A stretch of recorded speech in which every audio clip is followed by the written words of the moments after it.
واشنطنمان بەجێهێشت و پاش 5 کاتژمێرونی و بە فڕۆکە گەیشتنە لۆس ئەنجلس لە ویلایەتی کالیفۆرنیا تا ئەوەی کەمێک لە ڕووداوە سیاسیەکانی واشنتن و شەڕی تازەی دۆناڵد ترەمپ و CNN دوور بکەوینەوە.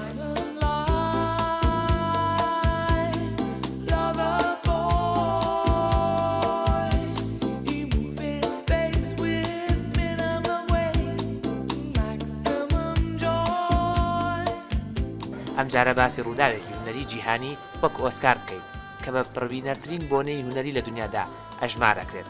شاری لۆس ئەنجلس ماڵی پیشەسازی فیلمی هۆلیوودە و چەندین ستۆدیۆی بەرهەمێنانی فیلمی هەیە. ئەمەش بۆتە دەرفەتێک بۆ لە ئامێزگرتنی ئاهەنگی خەڵاتی ئەکادمی ئۆسکار. شاری لۆس ئەنجلس و شەقامی هۆلیوود بۆ خۆی ستۆدیۆیەکی کراوەیە بۆ ئاهەنگ و نیشاندانی بەهرە و توانای هونەری جۆر بەجۆر.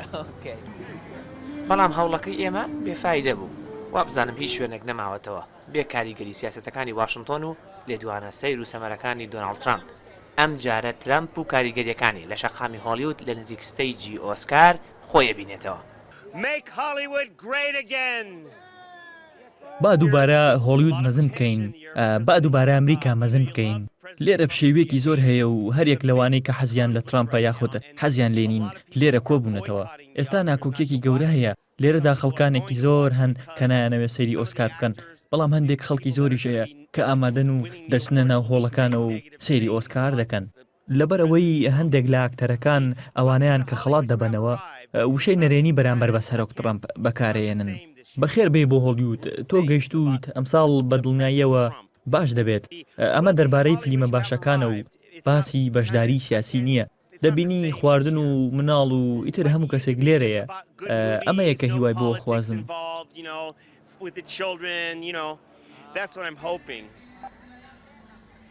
کەشی و هەوای شارەکە یەکێکی ترە لە تایبەتمەندیەکانی شاری لۆس ئەنجلس. لێرە تەنیا هاوین و بەهار هەیە. جوانی سروشتەکەی بۆتە دەرفەتێکی بازرگانیش. بەڵام پێچێت نە بەهارەکە بۆ هەمووان بێ و نەبوو جەزە بەلاحەکەشی. بەگەشتکردنێکی خێرا بە سەنتەری شاری لۆس ئەنجلس باوەڕ بە چاوەکانت ناکەی کە ئەمە ئەمریکایە. لەگەڵ ئەوەی ئەم شارە باوەشی بۆ کۆچبەران و پەنابەران کردەوە، دژ بە دۆناڵد ترامپیش ڕاوەستایەوە کاتێک بڕیاری ڕاگررتنی گەشتیدا بۆ هاوڵاتیانی حوڵاتی زۆری نەموسڵمان، بەڵام شارەکە گرفتێکی زۆری لەگەڵ هاوڵاتیانی خۆیدا هەیە. ئێمە پەیوەست دەبین و بەردەوام دەبین تا دەربەدەری و ئاوارەیە چاک دەکەینەوە و نایهێڵین. پێویستە هەموو و پارانە ڕاگرین کە هی ئەمریکان و دەچنە دەرەوەی ئەمریکا. بۆیە پێویستە هاوکاری و کەسانە بکەین و کاریان بۆ دۆزینەوە، حەقی کارەکانیان بەدەست بهێنن. ژمارەی کەسانی بێماڵ و حاڵ لەم شارەیە لە لۆس ئەنجلس زیاتر لە ژمارەی چەند دانیشتوانی چەندین قەزا بێ لە کوردستانە. 250,000 کەس بێماڵ و حاڵە. ڕۆژانەش بە هەزاران کەسی تر بێماڵ و حاڵە بێ لەم شارە. ئەمە ڕووە شاراوەکەی ئەو شارەیە کە هۆلیوودی تایە و کە ئۆسکاری تایە.